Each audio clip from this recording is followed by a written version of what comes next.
Welcome to my federal government class. My name is Kevin Wooten, and this is the introductory PowerPoint presentation. This presentation will generally reflect everything that I talk about in class, so you may go back and revisit this information as many times as you wish. That's one of the reasons I put it on here. So, uh, so with that, let's begin.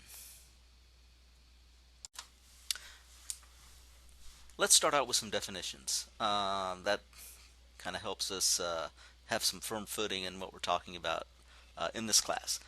Government. Government is the formal vehicle which allows for the legitimate use of force to implement policy and control human behavior. One thing we always have to remember is that the whole purpose of government, for the most part, is controlling human behavior. It is telling you what you can and cannot do, how fast you can drive, whether you can steal somebody else's property, whether you have to pay taxes or not. It's always controlling human behavior. And government is the one entity that can legitimately use force, meaning it can make you do something uh, in order to implement the policy that they want to have implemented. So that if you speed, they can give you a ticket and charge, you a fine. If you steal somebody's property, their car, um, whatever, they can put you in jail. If you kill somebody, they can execute you. So they can use force, and they're the only real legitimate entity in our society that is allowed to use force to get what they want. As opposed to government politics is the process by which we choose government officials and what those officials choose or do not choose to do. Politics is just all the processes that happen during in the workings of the government, in the implementation of the government. So politics are what the people we elect do. Or not to do, because choosing not to do something can also be a policy and part of politics. Ignoring certain problems or not addressing problems that other people might think you should address, that can be considered policy too, and that is part of the political process. Now, all governments have certain purposes. They have reasons for existing, and the number one or most common reason for existing, or the most common purpose for all governments, and it is the oldest purpose of all governments too. Every single government exists for the most part to maintain order. That goes back to controlling human behavior. So maintaining order is the oldest purpose of all governments. The original government that was ever formed by, hypothetically, a cave society. It was probably to control the behavior of a rogue caveman or somebody like that. But it is the oldest purpose of all governments. All governments use their power to control human behavior. They use this power to enforce the rule of law, and generally we do it to protect citizens from each other, because as we know, just by looking around our society today, not everybody lives by the golden rule. Treat others as you want to be treated. There are some that just do not follow the rules and do not follow the uh, the norms of society, and those people have to be dealt with. And that's what government is for: is to protect citizens from each other, and which we'll talk about a little bit later, because that begs the question as to, what is the core, at the core of a human, are they good or bad? Do the rules make them good, or are they good naturally? But we'll talk more about that in a little bit. But anyway, there are always some that do not follow the rules, and that act in a bad way towards others. A philosopher in the 1600s named Thomas Hobbes argued that governments were the purpose of government was to improve on the state of nature, and we'll talk more about the state of nature in a little while as well. But the state of nature is basically a world without government, and it's a world where, according to Hobbes at least, it's not a very pleasant place to be. A little later, another philosopher named John Locke came around, and he argued in his writings that the most important purpose of government was to protect private property. And John Locke, to this day, is still the most important philosopher in with regard to the United States and its government. Because if you, which we'll look at a little bit later, if you look at the Declaration of Independence and you look at how our government is structured, um, most of John Locke's ideas are embedded into our form of government, into the Declaration of Independence, and he has a great, great influence over um, our society. Now, Thomas Hobbes, he wrote a book in 1651 called Leviathan, and in it he just kind of philosophizes over, what the role of government is, and the things it should do, the things it should not do. And basically Hobbes had a very negative perception of human nature. He thought at the core we were all pretty bad people, that if we were left to our own devices with no rules and nothing to constrain us, that we would harm other people. We would take things from other people. We would not treat each other well. And so he believed that government is necessary to restrain human tendencies through enforceable laws. So he's arguing that our tendencies are bad, and those tendencies are to take advantage of other people. If we are stronger or smarter than others, we will use those powers to take advantage of others. He said without government, without the ability to restrain human tendencies through enforceable laws, we would live in a state of nature. And in his writings, he called this state of nature solitary, poor, nasty, brutish, and short. Basically, he calls it a 20, 24 hours, 7 days a week. You have a war of man on man. It is a constant struggle to survive. There is nothing you can do to stop somebody stronger or smarter from taking what you have, be it your property, your family, your life, because there are no governments and there are no rules. So therefore you can't say you can't do that to me. You can't take my property. You can't say that because there are no governments and there are no rules. There's no entity or no ability to enforce societal norms. So solitary, poor, nasty, brutish, and short. That's a good way to define what a world would be like with no rules. It would be anarchy. So because of this, we recognize as humans that we can't live in a society like that. So we agree as a society, as a community, we agree to be ruled by a strong single leader who is uh, who is given the power to control base human behavior. Okay, so basically, in order to ensure our safety and security, in order to ensure that we can just survive, according to Hobbes, we need a single strong ruler who can put into place rules and enforce those rules. And he said, Hobbes says, you have no right to question this ruler. You have no right to question anything he does because, or her, anything he or her does, because anything, no matter how, according to Hobbes, no matter how brutal or how uh, uh, rigid the rules are, anything is better than the state of nature. So if you question the ruler, you might end up back in the state of nature. If you challenge the ruler or try to overthrow the ruler, you might end up in the state of nature, which is the absolute worst place to be. And this is a lot of people. Hobbes loses a lot of people when he starts talking about this idea of no matter how brutal the leader is, or no matter how arbitrary the rules are, that you shouldn't question him. But look at it this way. Let's do a comparison. Let's say, think back to Saddam Hussein, who was the leader of Iraq before the war in 2003, and he was captured and executed. But prior to that, he was the leader of Iraq, and most everybody argues that he wasn't a nice person. He was a um, pretty bad guy, and he executed and tortured and many of his people, and you really, really had to walk a thin line with him because if you said anything wrong or you did anything wrong, well, he just had the arbitrary power to just take care of you. But according to Hobbes, living in a world like that is better than living in the state of nature.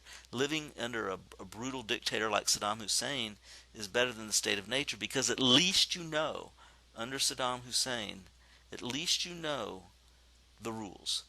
You know that if you don't speak out against Saddam, if you just, keep your head down and go to work and go to school and do what you're supposed to do in that society, you, for the most part, would be safe. So in a society like that with a brutal dictator, just follow the rules, because there are rules. Of course, in the state of nature, there are no rules to follow at all. There is absolutely nothing you can do to ensure your own safety, because there's no rules and there's nobody to enforce any rules. So that is why Hobbes believed that any leader, any leader, no matter how arbitrary or how brutal, is better than the state of nature. And he also, and because of that, he had a negative uh, kind of attitude towards human nature. He thought we were all bad and we needed this control.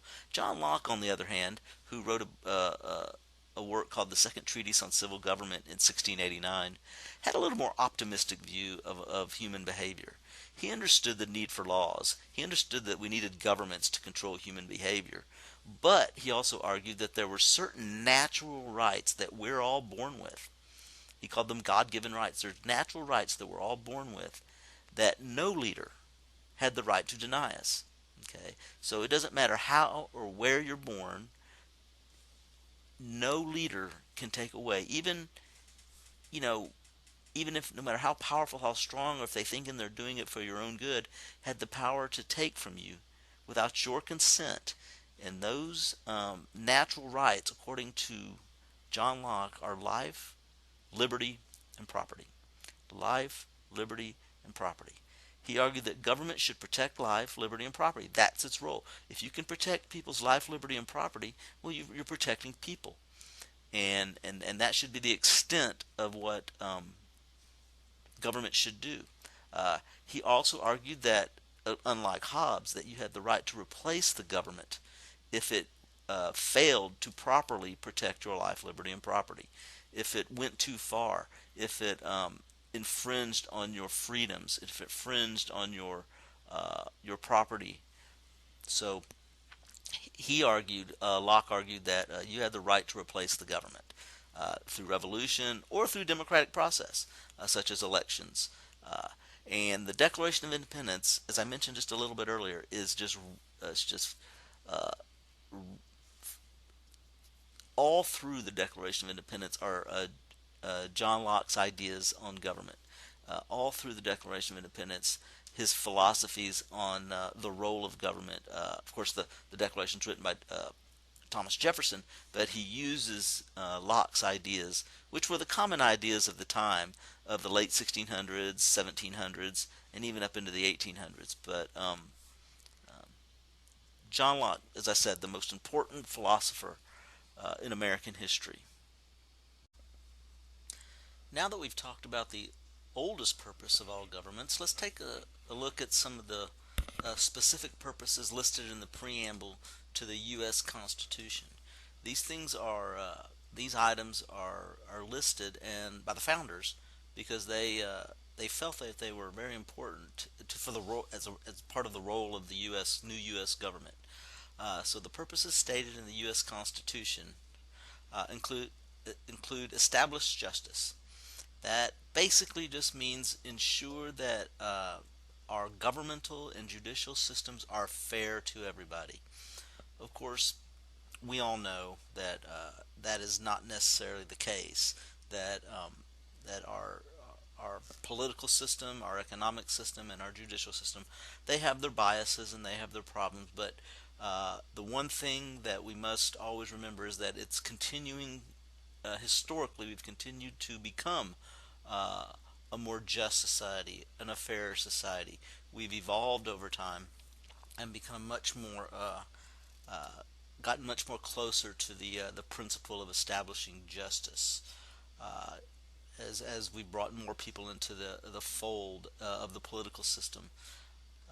The next thing is ensure domestic tranquility. This is another stated purpose of our U.S. government in the Constitution. Domestic, of course, meaning home, tranquility meaning peace. So ensure domestic tranquility. One of the purposes of the government is to ensure we are safe and secure here uh, in our homes and in our communities, in our state and in our nation. Also, that kind of implies going back to Hobbes that that's protecting citizens from each other, ensuring domestic tranquility. Next, provide for the common defense. That is basically means one of the purposes of our U.S. government, according to the Constitution, is to protect us from outside invaders or outside threats. Common defense meaning we protect ourselves. So that is, that's what our military is for: our Army, Navy, Air Force, Marines, Coast Guard. Uh, those first three that we just talked about, establish justice, ensure domestic tranquility, provide for the common defense, those aren't very controversial at all, and they're pretty straightforward. The definition, there's really no ambiguity or any question about what those things mean. This fourth one, though, has always been controversial because it can be interpreted to mean a lot of different things, and that is one of the purposes of the government is to promote the general welfare. Now, what does that mean? Uh, General, of course, means everybody, the society as a whole. Welfare means well being. Uh, so, what is the best way to promote the well being of everybody? And basically, this question is the basis for all policy and policy arguments: conservative, liberal, libertarian, whatever. Uh, each ideology and each politician and each individual believes that I would hope believes that whatever they're promoting, whatever they are uh, trying to do in government, is what's best for everybody. Of course, that doesn't mean we obviously aren't going to agree with each other on what the best way to promote the general welfare is. People that are more liberal believe that the government proactively trying to solve problems, regulating businesses to protect citizens, minimum wages, things like that. That promotes the general welfare. Others would argue that laissez-faire business, hands-off, deregulation of business, uh, that is a better way to promote the general welfare. And basically, everything in between is where policy arguments are made. So I guess maybe a good thing to do is to think to yourself, in your own mind, what is the best way to promote the general welfare? And I bet if you asked a friend of yours what theirs was, you two would probably disagree. Uh, and then finally, secure the blessings of liberty. Basically, that's just a generalized statement saying that our government needs to protect those things that provide freedom. Uh, the government should not infringe on your freedoms. And of course, later, this was in the original preamble to the U.S. Constitution. Later, the Bill of Rights was added, and that was an even more clear attempt to secure the blessings of liberty, to ensure that we had freedom and protections from the powers of government.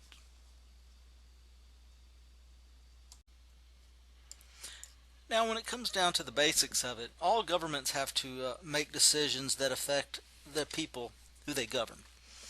And generally, at least the way I look at it, it comes down to a dilemma, meaning a question over what should take priority. And there are three things that you have to consider when making rules regarding a society. And those things are order, freedom, or equality. And all governments have to weigh these three things when deciding uh, how to rule and what laws to make. Which should take priority? Which is more important? Order? Is that most important? Is freedom most important? Or is equality most important? Uh, now, order is just control, security, and stability. It's knowing and being comfortable and being stable with what will happen. You what you expect is what happens. There's nothing radical. There's nothing unexpected that happens when you have pure order. Freedom can mean a lot of things. It can mean freedom from, like freedom from tyranny, freedom from hunger, freedom from persecution.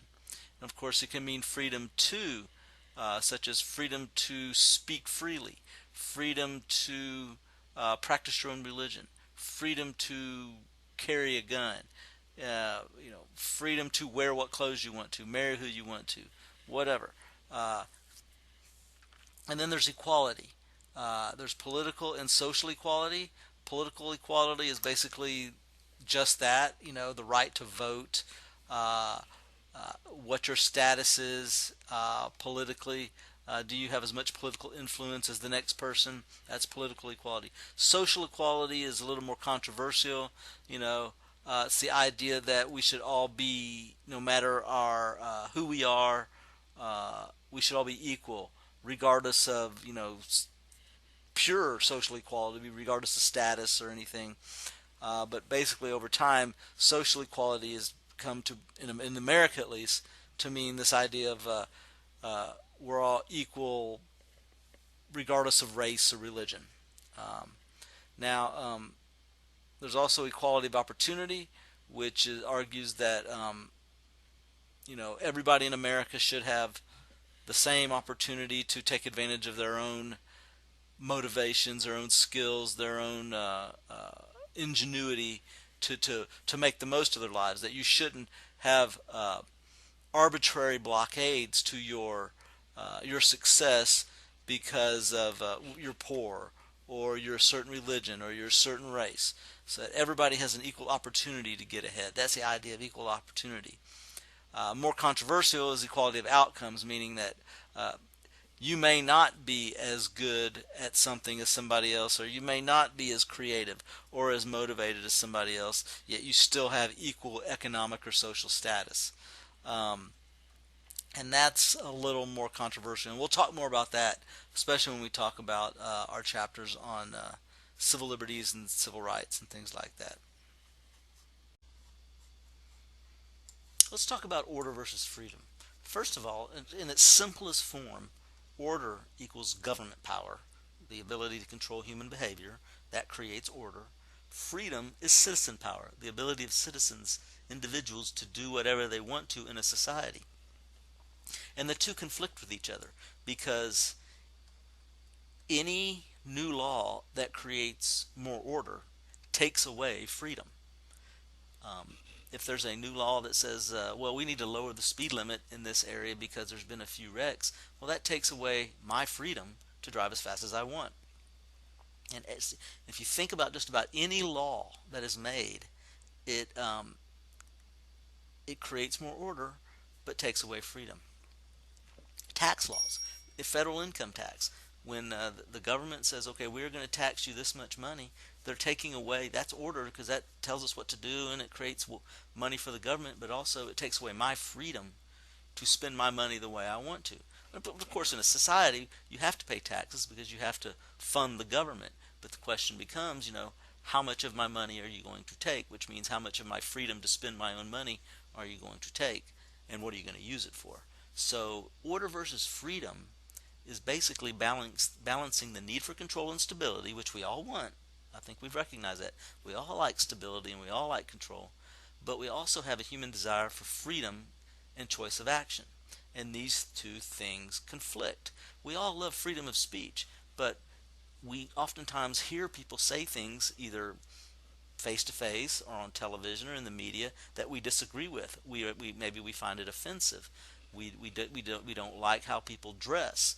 We don't like some religions that other people practice, or those that maybe don't practice any religion, and we find these things offensive.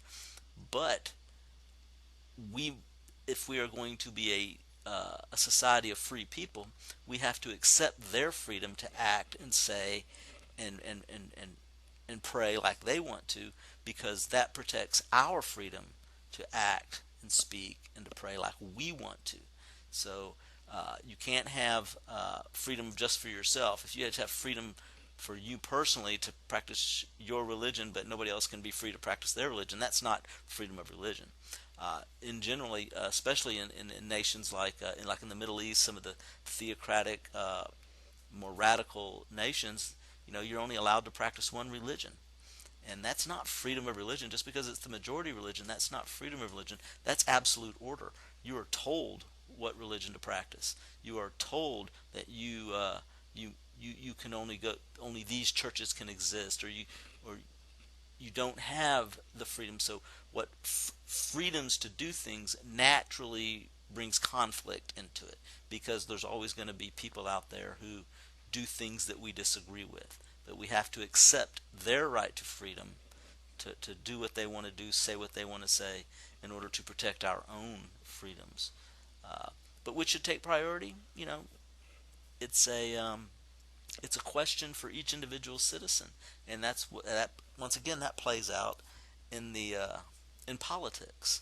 Uh, how much freedom is too much? How much order is too much? Uh, Many people post 9/11 terrorist attacks argue that the order, the kind of quote unquote police state that's been established, where the government has been uh,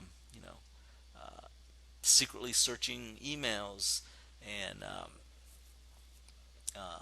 listening in on phone conversations. Some people argue that is taking order too far, because it's taking away our freedom to communicate with people, you know, without being, eavesdropped on. So there's a lot of different ways you can look at this idea of order versus freedom. Now, also, you got freedom versus equality. Uh, ensuring equality may limit the freedoms of some people. Uh, and as I mentioned before, there are two types of equality: political equality, which were established with things like the 13th Amendment, which uh, outlawed slavery, that provided citizenship to former slaves, that created more political equality. The 15th Amendment, which uh, theoretically provided the right to vote for uh, male uh, all male citizens, regardless of race, previous condition of servitude, all those things. And then the 19th Amendment, which guaranteed women the right to vote. All these things create political equality. And while at the time they were somewhat controversial, today that they're not controversial at all. But social equality is something else. Social equality is basically saying that we need to make laws to ensure that people are treated the same way. Not the fact that they have the same access to the political system, but they are treated the same way. The 14th Amendment basically states that states may not deny people equal protection of the laws or due process of the laws. And this stems from the post-Civil War attempts by southern states to basically disenfranchise and create a segregated, uh, separate societies for the newly freed slaves. Racial segregation, separate sets of laws called Jim Crow laws that were put in place to limit the ability of African Americans to what kind of land they could own, what kind of jobs they could have, where they could live, and it created a separate set of laws for them, so they weren't being treated equally in society. And the 14th Amendment says you must treat all citizens equally. The law must apply to everybody equally, and not uh, discriminate, if you will, or set aside certain categories uh, of laws for just certain people. Brown versus Board of Education, Supreme Court decision, of course, which desegregated schools, public schools, because prior to that Supreme Court decision, southern states especially had separate schools for black children and white children, and the Supreme Court ruled that that's inherently unequal. That you can't have a system like that, because that violates the the the principle of equality. Although it is the government coming in and forcing local communities and states to end a practice that they themselves in the states and the local communities have long held is acceptable for their traditions and for their society. And then finally, the Civil Rights Act of 1964, which made it illegal to basically discriminate against people based on race, religion, gender, with regard to public accommodations. If you own a business, you can't, say I'm not going to serve Jewish people, or I'm not going to serve black people, or I'm not going to serve women, if you serve the public, then you're required to treat people, equally. You cannot discriminate in hiring people. If uh, the most qualified person should be hired regardless of race, gender, religion. And so these types of laws, these social equality laws, were put into place to create a more fair and equal society. Now let's talk about the different types of government. And different types of governments, according to the philosopher Aristotle, he categorized one of the things that Aristotle did throughout his career and what made him famous was categorizing things, placing things in different categories to show differences and similarities. So he broke governments down into these different types of categories. First, a monarchy. A monarchy consists of a single ruler who rules in the public interest, meaning that in general they're looking out for the needs of he's looking at a king would look out for the needs of his subjects, and that would be the priority. Does that mean now that doesn't mean that he doesn't take care of himself and enrich himself, but his priority is the needs of his subjects. A totalitarian regime or a totalitarian rule would be a single ruler who rules in self-interest. It's what we generally think of as a dictator, somebody who just makes arbitrary laws that benefit him or herself. Also, we have an aristocracy, which is a group of people who rule, an elite few who rule in the public interest. They're aristocratic, and they are also, wealthy, and they're generally the landowners and the most politically important people in the society. But they rule in the interest of the masses, because generally for them, when the masses are happy and placated, their position is more secure. An oligarchy, on the other hand, you have the elite few who rule in self-interest. They're there to enrich themselves, and they really don't care, uh, for the most part, about the situation of the masses, if you will. Uh, so now these aristocracies and these oligarchies, they when I say of an elite few, that could be, depending on the size of the society, could be anywhere from a few hundred to a few thousand people or families. Uh, and then polity. Polity, according to Aristotle, is where many rule. The masses rule in the public interest. So when people go to vote, and generally it's a democratic type system, when people go to vote, they vote based on what is best for society, what is best for their neighbor, what is best for everybody. So it's a kind of a system where people are involved, a polity system where people are involved in the process, but uh, they make their decisions based on what's in the best interest of the public. A democracy, which of course is what the United States hangs its hat on and claims to be, is the rule of many in self-interest. For the most part, while there are exceptions to this rule, most people who vote in our democracy and in most other democracies vote for their self-interest. They vote for people or policies or support people and policies that will, in the long run or the short run, benefit themselves. And then finally, anarchism.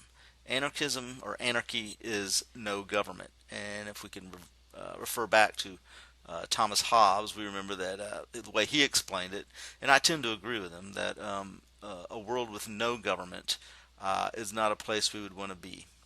It is a state of nature where there is no control. So anarchism is no government. Now let's take a closer look at this concept of democracy. Of course, democracy being the type of government that the United States claims to have. Democracy. There's two types of democracy: direct democracy and indirect democracy. Direct democracy is a system of government in which members of the polity meet to discuss all policy decisions and then agree to abide by majority rule. Okay, so basically, all people who are qualified, and that can mean uh, many different things in different societies. So whoever is qualified to make decisions uh, in the society or qualified to participate in politics in the society, those people will meet at intervals, once a month or every 2 months or quarterly or whatever. They will meet and discuss all policy problems, all things that are on the agenda, and then agreed to abide by majority rule after everybody votes. The earliest governments in American history, the colonial governments, especially Jamestown early on, and the New England town hall, the New England governments, uh, they were direct democracies. All of the basically the white male property owners of the society, which those are the only ones that were allowed to participate in the political system. So all the white male property owners would come together occasionally and just discuss all of the issues of the day, and then they would all vote, and the majority rule would uh, would determine the policy.